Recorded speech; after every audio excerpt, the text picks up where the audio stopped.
Hello students, I welcome you all to Samar IAS. I hope सब कैरियर्स हैं, अपना बहुत ध्यान रख रहे हैं एंड सिंसियरली आप अपने एग्जामिनेशन की प्रिपरेशंस में लगे हैं, जमकर मेहनत कर रहे हैं। तो आज के सेशन में हम लोग 22 सितंबर 2023 के द हिंदू न्यूज़पेपर के इंपॉर्टेंट करंट अफेयर्स को डिस्कस करेंगे। UPSC civil services 2024 as well as जो आपके दूसरे स्टेट पीएससी के एग्जामिनेशन हैं, प्लस दूसरे एग्जामिनेशंस जिसमें जनरल स्टडीज आ सकती है, इन सारे पेपर्स के लिए करंट अफेयर्स आपको काफ़ी हेल्पफुल रहेंगे, आपकी काफ़ी ज़्यादा मदद करेंगे। ना सिर्फ हम लोग करंट अफेयर्स को डिस्कस करने वाले हैं आज के सेशन में, साथ ही साथ हम लोग ये भी देखेंगे कि प्रीलिम्स में यहाँ से किस तरीके के क्वेश्चंस आ सकते हैं, मेंस में किस तरीके के क्वेश्चंस आ सकते हैं, या फिर मेंस में इस डाटा का इस्तेमाल हम लोग कैसे कर सकते हैं, एंड अगर ऐसे वगैरह में आपको कहीं पर इसको कोट करना है इस डाटा को, तो आप कैसे कर सकते हैं। तो काफ़ी कुछ है जानने के लिए, चलें शुरू करते हैं 22 सितंबर 2023 के important current affairs from the Hindu. पहली खबर यह है कि 108 फीट टॉल स्टैच्यू ऑफ आदि शंकराचार्य अनवील्ड इन मध्य प्रदेश। मतलब यह कि आदि शंकराचार्य की 108 फीट की एक प्रतिमा को मध्य प्रदेश में उसका अनावरण किया गया है। इस स्टैच्यू का जो नाम है वो है स्टैच्यू ऑफ वननेस। इंपॉर्टेंट है, स्टैच्यू ऑफ वननेस के नाम से इस पर्टिकुलर स्टैच्यू का अनावरण किया गया। पहले मैं आपको फोटोग्राफ दिखा देता हूं, ये स्टैच्यू कैसी दिख रही है। ये आदि शंकराचार्य हैं, ये इनकी 108 फीट की ये प्रतिमा, थोड़ा बड़ा कर देते हैं अच्छे से दिखे आपको। इसका अनावरण जो है मध्य प्रदेश गवर्नमेंट ने किया है, और इस स्टैच्यू को, आदि शंकराचार्य की इस प्रतिमा को क्या नाम दिया गया है? Statue of oneness. Statue of oneness, ये इस प्रतिमा को नाम दिया गया। अब यहां से जो क्वेश्चन बनेगा पहला तो यही बन सकता है कि हाल फिलहाल में रिसेंटली जो स्टैच्यू ऑफ वननेस जो है जिसका इनॉग्रेशन किया गया है वो कहां किया गया है? जवाब है मध्य प्रदेश में किया गया। दूसरा क्वेश्चन ये बन सकता है कि मध्य प्रदेश में हाल फिलहाल स्टैच्यू ऑफ वननेस का इनॉग्रेशन किया गया था, ये स्टैच्यू किसकी है, या फिर कौन से जो हमारे हिस्टोरिकल फिगर हैं उनकी स्टैच्यू जो है उसको स्टैच्यू ऑफ वननेस के नाम से इनॉग्रेट किया गया है। जवाब आपको याद रखना है आदि शंकराचार्य। अब सवाल उठता है कि आदि शंकराचार्य कौन है? तो आदि शंकराचार्य 7वीं शताब्दी में हुए थे। ये एक फिलोसफर थे, साथ ही साथ एक थियोलॉजियन थे। फिलोसफर यानी कि दार्शनिक, और थियोलॉजियन यानी कि इन्होंने धर्म ग्रंथ जो हैं हिंदुओं के काफी सारे लिखे थे। निर्वाण शक्तम और इस तरीके की चीजें हैं, उसके ऊपर इनकी बहुत बढ़िया कमेंट्रीज आपको देखने को मिलती हैं। तो फिलोसफर थे, थियोलॉजियन थे, हिंदू सोसाइटी या सनातन सोसाइटी के पुनर्जागरण में इनका एक बहुत बड़ा योगदान माना जाता है।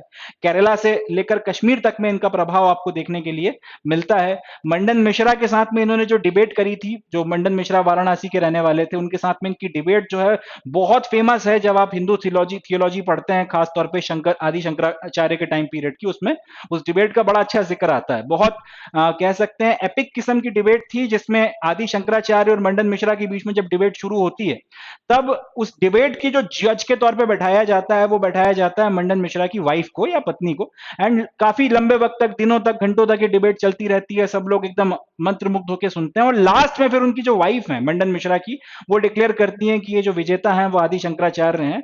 मंडन मिश्रा साहब जो है उसमें डिबेट में परास्त हुए थे। बाद में खैर वो उनके फॉलोअर हो गए थे, और उन्होंने फिर श्रृंगेरी मठ वगैरह ज्वाइन किया था। काफी सारी चीजें हैं। पॉइंट यह है कि इनका एक बहुत बड़ा कंट्रीब्यूशन 7वीं शताब्दी में इंडियन थियोलॉजी और हिंदू सोसाइटी के रिवाइवल में माना जाता है। इनकी जो पूरी की पूरी फिलॉसफी है, या जो डॉक्ट्राइन है जिसको इन्होंने प्रीच किया था, उसका नाम था अद्वैत वेदांत। नाम याद रखिएगा, ये सवाल यहां से बन सकता है कि हाल फिलहाल में आदि शंकराचार्य जो न्यूज में थे, जिनकी स्टैच्यू ऑफ वननेस जो है इनॉग्रेट की गई है, उन्होंने किस फिलॉसफी को प्रोपेगेट किया था, या फिर किस फिलॉसफी को प्रीच किया था? नाम याद रखिएगा, अद्वैत वेदांत की फिलॉसफी जो है इसको उन्होंने प्रीच किया था। तो कुछ 2-3 सवाल यहां से बनकर अपने तैयार होंगे प्रीलिम्स के पॉइंट ऑफ व्यू से।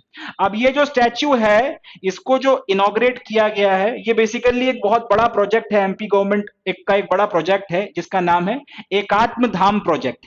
ये एकात्म धाम प्रोजेक्ट का एक पार्ट है, और इस प्रोजेक्ट को जैसे उज्जैन में महाकाल लोक के नाम से एक पूरा का पूरा कॉरिडोर बनाया गया है, उसी तरीके से अमरकंटक में ये प्रोजेक्ट पूरा डेवलप किया जा रहा है, जिसकी मदद से स्पिरिचुअल टूरिज्म बढ़ाया जा सके। थोड़ा सा बैकग्राउंड आपको समझाता हूं।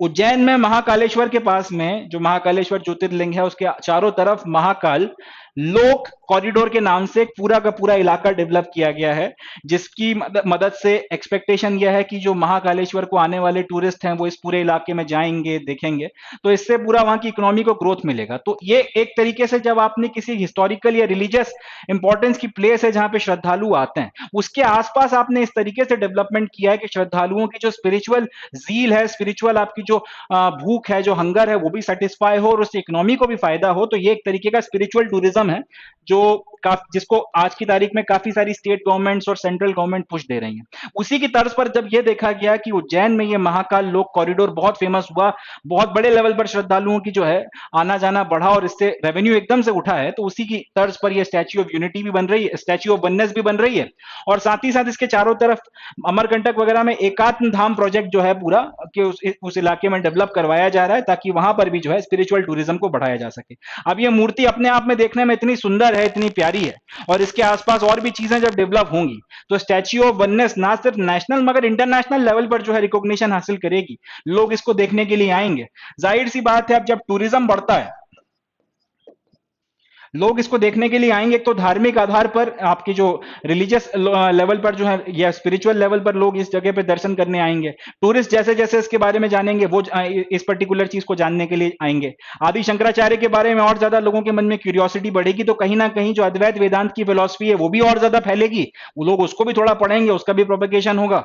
और यहाँ जैसे जैसे टूरिज्म बढ़ेगा, स्पिरिचुअल टूरिज्म या बाकी क्यूरियस जो आपके लोग यहाँ पर आएंगे, इसका सीधा सीधा असर इकोनॉमी पर आपको देखने को मिलेगा। जैसे जैसे इकोनॉमी डेवलप होगी, जाहिर सी बात है पूरा का पूरा इलाका बहुत तेजी से डेवलप करेगा। तो ये एक बहुत इंपॉर्टेंट फैक्टर है जिसके चलते इसके ऊपर बहुत एम्फेसिस दिया जा रहा है। चलें नेक्स्ट न्यूज की तरफ बढ़ते हैं। नेक्स्ट न्यूज है OMRS के बारे में। OMRS का फुल फॉर्म क्या है पहले तो ये देख लेते हैं। Online monitoring of rolling stock. Online monitoring of rolling stock, जिसको शॉर्ट में OMRS बोला जा रहा है। क्या होता है?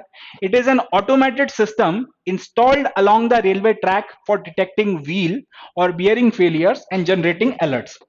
मतलब ये कि रेलवे ट्रैक के अलोंग साथ में ये सिस्टम जो है इसको लगाया जाता है, इंस्टॉल किया जाता है। एक ऑटोमेटेड सिस्टम है। जैसे ही कहीं पर अगर किसी ट्रेन के व्हील के साथ में कोई इश्यूज अगर आपको समझ में आते हैं या फिर ऐसा लगता है कि वो डिरेल हो सकता है या व्हील जो है ऐसी परिस्थिति में आ रहा है कि आगे जाके डिरेलमेंट की संभावना बन सकती है, फेलियर की तरफ जा सकता है, या ट्रेन में जो बियरिंग लगाए जाते हैं उसमें कोई नुकसान आपको, उसमें अगर आपको दिख रहा है किसी तरीके का नॉर्मल बिहेवियर जिसके चलते वो फेल हो सकता है या फिर बियरिंग फेल हो ही गया है, इन सारी चीजों को ये ऑटोमेटेड सिस्टम OMRS जो है online monitoring of rolling stock ये लगातार ऑब्जर्व करता रहता है। और अगर उसको जहां पे भी कोई कंडीशन, कोई संभावना दिखती है कि या तो व्हील फेल हो गया है या बियरिंग फेल हो गया है, या जिस तरीके से व्हील बिहेव कर रहा है या बियरिंग बिहेव कर रहा है आगे जाकर ये फेल हो सकता है और गाड़ी जो है ट्रैक से डिरेल हो सकती है, हादसा हो सकता है, तो फिर ये अलर्ट जारी करता है। ये अलर्ट्स फिर जो है आपकी कंसर्न अथॉरिटीज के पास में पहुंचते हैं और फिर वो जो भी एक्शन लेना है वो एक्शन लेते हैं। अब ये तो हो गया OMRS का फंक्शन। खबर यह है कि रेलवे मिनिस्टर ने इस बात को लेकर अपने सीरियस कंसर्न जाहिर किए थे कि भाई बहुत बड़े लेवल पर जो है OMRS जो है इसमें ये बार बार जो है स्प्रिंग और ब्रेक के फेलियर्स बार बार जो है उनको फ्लैग कर रहा है। यानी कि बार बार कई सारी जगहों पर ये बोल रहे हैं कि भाई रह रहकर या तो आपकी स्प्रिंग में फेलियर आ रहे हैं या फिर आपके ब्रेक फेल हो रहे हैं, बार बार ये इस पर्टिकुलर चीज को बहुत ज्यादा फ्लैग आउट कर रहा है। तो रेलवे मिनिस्टर ने ये बोला है कि अगर आपका सिस्टम बार बार ये बता रहा है कि यहाँ पे चीजें फेल हो रही हैं, होने की संभावना है और इसके अलर्ट जारी कर रहा है, तो इसके ऊपर आपको काम करने की जरूरत है। रेलवे ऑफिसर से बात करते उन्होंने बात कही थी, तो उसमें ये OMRS का जिक्र आया था, इसलिए न्यूज मैंने आप लोगों के लिए लगाई है। अब याद रखना है कि अगर OMRS के ऊपर सवाल पूछा जाता है या फिर लिख कर आ जाता है कि online monitoring of rolling stock क्या भला है, तो ये अपने को ध्यान रहना चाहिए रेलवे के ट्रैक्स के साथ में लगाया गया एक ऑटोमेटेड सिस्टम है जो ये देखता है कि आपके व्हील या फिर आपके बियरिंग, आपके स्प्रिंग, आपके ब्रेक्स में किसी तरीके का कोई एबनॉर्मल बिहेवियर तो नहीं आ रहा। अगर आ रहा है तो फिर उसको फ्लैग या फिर उसका अलर्ट जारी करता है आपकी कंसर्न अथॉरिटीज को, और वो लोग फिर उसके लिए अनुसार काम करते हैं। खबर क्या है? बार बार इस तरीके के अगर बार बार जो है इस तरीके के अलर्ट जारी हो रहे थे तो रेलवे मिनिस्टर ने इसको लेकर कंसर्न जारी दिखाया था अपना कि यार ये अच्छी बात नहीं है, मतलब कहीं ना कहीं हम ढंग से ऑपरेट नहीं कर रहे हैं, हमारी लापरवाही है। और अभी एक घटना हुई थी उड़ीसा में कि 200 के करीब लोग जो है अनफॉर्चुनेटली उनकी डेथ हुई थी, तो इसके बाद से आपके मिनिस्टर साहब भी और रेलवे भी बहुत ज्यादा जो है इन चीजों को लेकर एहतियात अब बरत रहा है। चले आगे बढ़ते हैं। इनफैक्ट मेंस में भी इस पॉइंट का इस्तेमाल हो सकता है कि इसकी मदद से OMRS की मदद से और इस तरीके की टेक्नोलॉजीज की मदद से भी रेलवे के एक्सीडेंट एलिमेंट्स को टाला जा सकता है या उसमें बहुत कमी लाई जा सकती है। चलें थर्ड खबर की तरफ बढ़ते हैं। तो उड़ीसा की लेजिस्लेटिव असेंबली से यह खबर है, इसका इस्तेमाल मेनली आप मेंस में वुमेन एम्पावरमेंट के क्वेश्चन में कर सकते हैं। समाचार यह है कि उड़ीसा की जो स्टेट लेजिस्लेटिव असेंबली है उसको अपनी पहली महिला स्पीकर मिली है। पहली बार उड़ीसा की स्टेट लेजिस्लेटिव असेंबली में एक महिला को स्पीकर के तौर पर अपॉइंट किया गया है। प्रमीला मलिक इनका नाम है, इनको स्पीकर के तौर पर अपॉइंट किया गया है। और अपने अपॉइंटमेंट के पहले ये उड़ीसा की जो स्टेट गवर्नमेंट थी उसमें डिजास्टर मैनेजमेंट की मिनिस्टर के तौर पर काम कर रही थी। ये सारी बातें काम की नहीं है, मगर ये इंपॉर्टेंट पॉइंट है कि उड़ीसा के स्टेट लेजिस्लेटिव असेंबली में पहली बार एक महिला को स्पीकर बनाया गया। इसी वक्त में भी 33% रिजर्वेशन स्टेट लेजिस्लेटिव असेंबलीज में और पार्लियामेंट में उसका बिल पास हुआ है। अब उसी वक्त में इस तरीके की खबर आना कि एक स्टेट में महिला पहली बार स्पीकर बन रही है, सकारात्मक खबर है, एक पॉजिटिव कदम है। और भी स्टेट्स को इस तरीके के कदम उठाने चाहिए और इसका इस्तेमाल आप इस तरीके से कोड करके कर सकते हैं। उनके नाम के साथ में करेंगे तो ज्यादा बेहतर प्रभाव पड़ेगा। तो ये भी एक इंपॉर्टेंट न्यूज है, मेंस के पॉइंट ऑफ व्यू से इसका इस्तेमाल हम कर सकते हैं। चले आगे बढ़ते हैं। So that's it from my side for today.